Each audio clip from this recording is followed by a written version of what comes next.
வைகாசி விசாகம் அப்படின்றத எல்லாருமே முருகருடைய பிறந்த நாள் அப்படின்னு கொண்டாடுறாங்க. முருகருடைய பிறந்த நாள் கிடையாது.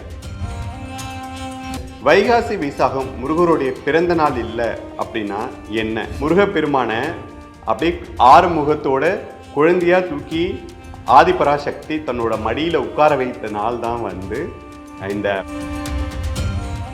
6 முகத்தோட அந்த குழந்தை அம்மாவோட மடியில உட்கார்றாங்க.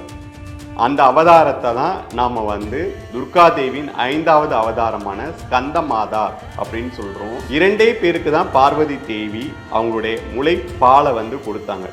ஒன்று ஞான சம்பந்தர், அதுக்கப்புறம்